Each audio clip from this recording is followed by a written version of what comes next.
যে রান্নাটি করছি সেটি হচ্ছে আমিষ রান্না, ইলিশ মাছ ভাপা। আপনারা কম বেশি সবাই ভাপা খান, আপনারা ভাবতেই পারেন এই ইলিশ মাছ ভাপা দেখানোর কি আছে, কিন্তু আমি যেভাবে করি আমি আপনাদেরকে সেইটা দেখাচ্ছি। আবার আপনারা যেভাবে করেন সেটাও আপনারা আমাকে দেখাবেন, আমি আপনাদের দেখে শিখব। তাহলে চলুন দেখি ইলিশ মাছের কাঁচা ইলিশই করব। তার জন্য কি নিচ্ছি, এখানে আছে কাঁচা সর্ষের তেল, আছে হলুদ, কালো জিরে, এখানে আছে সর্ষে, পোস্ত, কাঁচা লঙ্কা একসঙ্গে আমি শিলে বেটে রেখেছি। ওই যে বললাম আমি শিলে নোড়াতে বেটে রান্না করতে আমি বেশি ভালো, বুঝতেই পারছেন এটা আমি গ্রাইন্ডারে বাটিনি, এটা আমার শিলেই বাটা। আর আছে লবণ। তাহলে চলুন দেখা যাক কী করে রান্নাটি করা যায়। এখানে তো নুন হলুদ মাখিয়েই রেখেছি মাছে। এখানে নিচ্ছি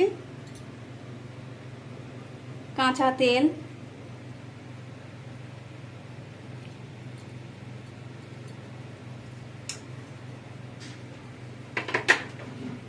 এইখানে ওই বাটা মশলাটা নিয়ে নিলাম,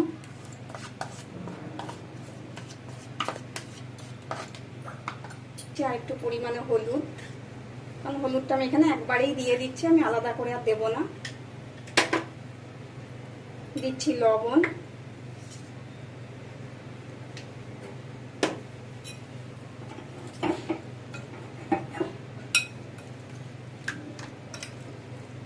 এটি মাখিয়ে একটু বেশি সময় ধরে রেখে দিলে ভালো হয়।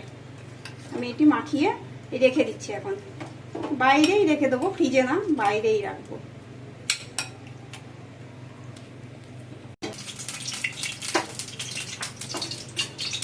এই যে তেলটি গরম হয়ে গেছে, আমি কড়াইয়ের চারপাশে ভালো করে ঘুরিয়ে ঘুরিয়ে ঘুরিয়ে ঘুরিয়ে কড়াইতে মাখিয়ে নিলাম, যাতে মাছটি কড়াইয়ের আশেপাশে কোথাও না লেগে যায়।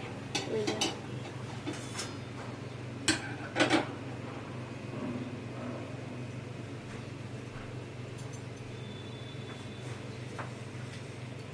দিয়ে দিচ্ছি কালো জিরে,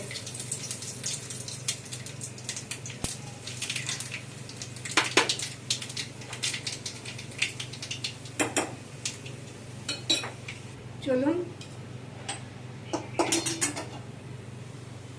আবারও ঘুরিয়ে নিলাম একটু।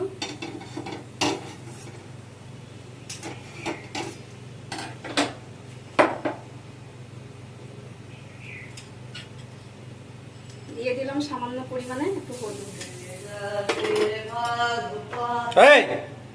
এবার দিয়ে দিচ্ছি ওই যে ম্যারিনেশন করা যে মাছগুলো, শিল ধোয়া জলটি, একদম অল্প জল দেব, বেশি জল দেব না। দিলাম শিল ধোয়া জল,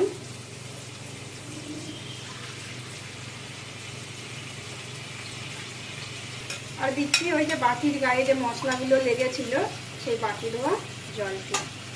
এই জলেই আমার রান্নাটি হয়ে যাবে, আর জল লাগবে না।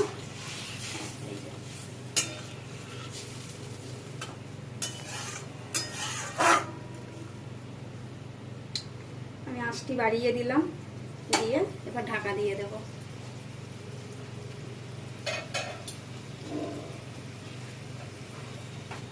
এই যে ঢাকা দিয়ে দিলাম।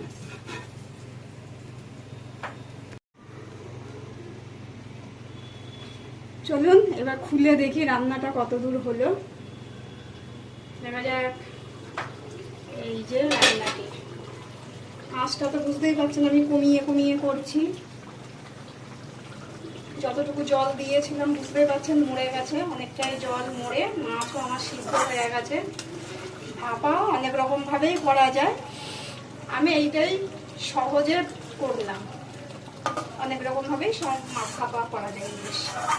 ইলিশ খুব তো সহজে রান্না হয় এবং নানান রকম রেসিপিও তৈরি করা যায়। এই যে এবার কি দেবো এতে, এতে দিচ্ছি কাঁচা সর্ষের তেল। কাঁচা সর্ষের তেল ছড়িয়ে দিলাম, আর দিচ্ছি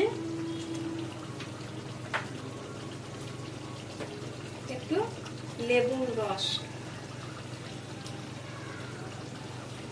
লেবুর রসটা দিলে স্বাদটা ভালো হয়। এই যে, আর বেশি ফোটাবো না।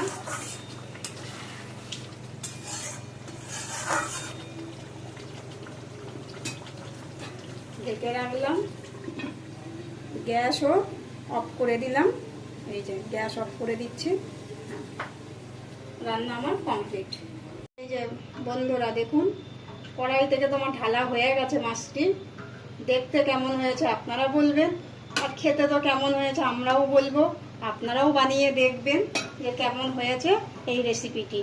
হ্যাঁ, এইভাবে আপনারা সহজে রান্না করে দেখবেন, ভালোই লাগবে আশা করি।